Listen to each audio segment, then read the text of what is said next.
సహోదరులారా, రక్షణ పొందుటకు నేనేమి చేయవలను, మేమేమి చేతుమని 2 సార్లు అడిగారు బైబిల్లో. ఎందుకు రక్షణ గురించి అడిగారు? తాము పాపులము, దానికి వచ్చే శిక్ష ఏంటో వాళ్ళకి అర్థమైంది, అందుకే రక్షణ కోరారు. కాబట్టి పాపినన్న గ్రహింపు మొదట బాప్తిస్మం పొందేవాడికి ఉండాలి. రెండవది, పాపమునకు వచ్చే శిక్ష ఏమిటో తెలుసుకొని ఉండాలి. కొంతమంది నరకాన్ని తక్కువ అంచనా వేస్తున్నారు. సినిమాలు చూసి చెడిపోయిన వాళ్ళు కొంతమంది ఉన్నారు.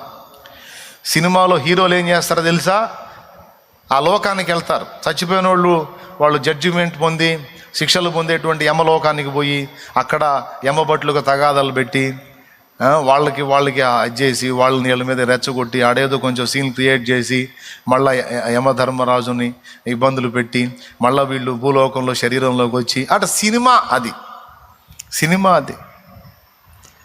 వీళ్ళ దెబ్బకి వాళ్ళు భయపడి మీరు చెప్పినట్టు చేస్తామని హడావుడి చేసి ఇదంతా కాసేపు ఎంటర్టైన్మెంట్ కోసం చిత్రీకరించిన కల్పితాలే తప్ప వాస్తవాలు కాదు. వాస్తవం ఏమిటంటే నరకము అగ్నితో ఉన్న సముద్రము, అగ్ని సముద్రము. దేవుని వాక్యం స్పష్టంగా చెప్పింది.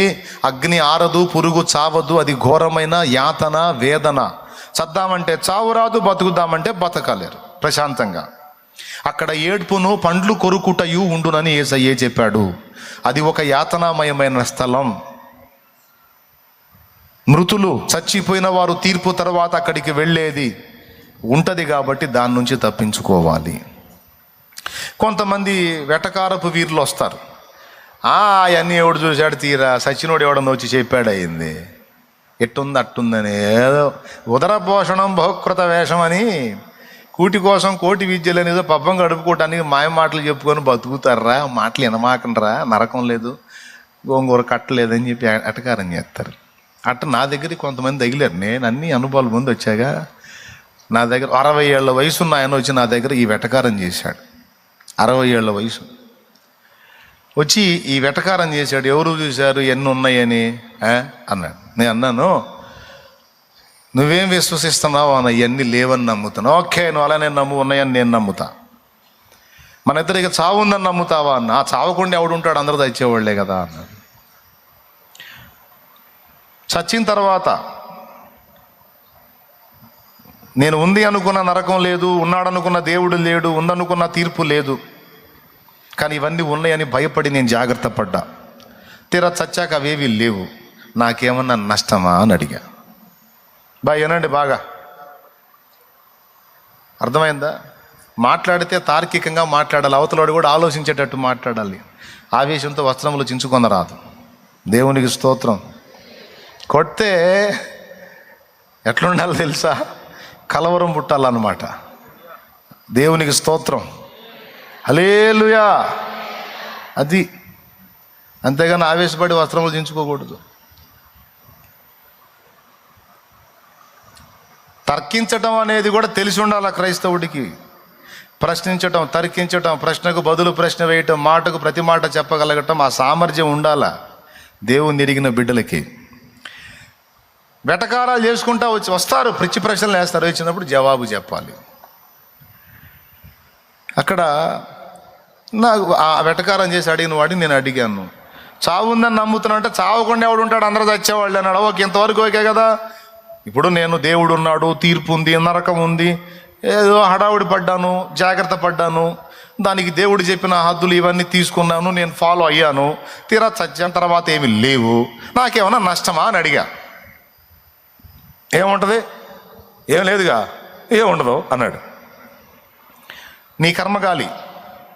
నువ్వు లేడనుకున్న దేవుడు ఉంటే, నువ్వు లేదనుకున్న తీర్పు ఉంటే, నువ్వు లేదనుకున్న నరకం ఉంటే, నువ్వు లేదని నమ్ముతున్నావుగా, రేపు నువ్వు సచ్చాక అవన్నీ ఉంటే అప్పుడు తిప్పలు. అప్పుడు ఇది ఎట్టుంది, ఇల్లు కాలినప్పుడు చూద్దామని అన్నట్లేదు. ఇల్లు తగలబడక ముందే అవతల ఇల్లు తగలబడుతున్నప్పుడు ఇంటి మీద నీళ్లు పోసుకోవాలరా నిద్రమోహం కూడా అనేది నా సమాధానం. పెద్ద ఆయన కదా అనలేదు, మనసులో అనుకున్నా. దేవునికి స్తోత్రం, హల్లెలూయా. ఏమైనా అర్థమైందా? నిద్రమోహం వేసుకొని కూర్చుంటే 4 ఇళ్ళు తగలబడుతున్నప్పుడు మన ఇంటి మీద నిప్పుబడే అవకాశం ఉంటే పోయాలా నీళ్ళు. ఒకళ్ళు ఉంటారు జఫాగాళ్ళు, ఒక పక్క ఇల్లు తగలబడదండి, మన ఇంటి మీద రాలేదు, మన ఇల్లు అంటుకోలేదుగా, మనకే నిప్పు పడలేదుగా, మన దాకా రాలేదు. వచ్చినప్పుడు దౌరా వరుసగా ఒక్కొక్క ఇల్లు నిప్పు పడుతున్నప్పుడు అన్నిళ్ళ మీదకి వచ్చిద్దిరా. కాబట్టి ముందేం చేయాలి? అవతల ఇల్లు తగలబడుతున్నప్పుడు జాగ్రత్త పడాలి బిడ్డ, జాగ్రత్త పడాలి. చచ్చిపోతున్నారు అవతల, అనేక మంది చచ్చిపోయి శూన్యమైపోతున్నారు. నువ్వేమన్నావు? చచ్చి తిరిగి లేచి వచ్చినోడు చెబితే వింటాను అన్నావు. స్తోత్రం. చచ్చి తిరిగి లేచి వచ్చిన వాడే యేసు, ఆయనే చెప్పాడు.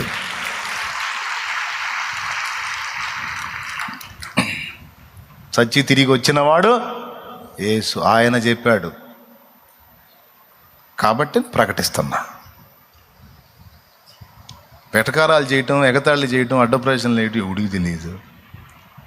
కాబట్టి ఇక్కడ వెటకారాలు కాదు, వయసు మళ్ళుతుంది, వయసు మారుతుంది, సిగ్గుశరం తెచ్చుకొని రేపో మాపో సచ్చేటట్టు సావుకు దగ్గర అవుతుంది. కానీ ఇకనన్నా దరిద్ర బుద్ధి మార్చుకొని కాస్త విరిగిన అనుభవంలోకి వచ్చి దేవుడు అనుకుంటా, ఎవరు దేవుడు, సస్తే యాడికి పోవాలి, నరకం ఏంటి, పరలోకం ఏంటి, స్వర్గం ఏంటి, ఏంటి అనేది కొంచెం అన్వేషణ ఉండొద్దు. అరే రే అన్నీ వంకరలు తిరిగినా కూడా మనుషుల మెలికలు తగ్గకపోయా. స్తోత్రం. అన్నీ ఏమండి మారిపోతున్న మనుషుల మెరుపులు తగ్గకపోయా. మారాలి కదా, ఆలోచించాలి కదా కాస్త. కాబట్టి అది సంగతి. ఏది సంగతి?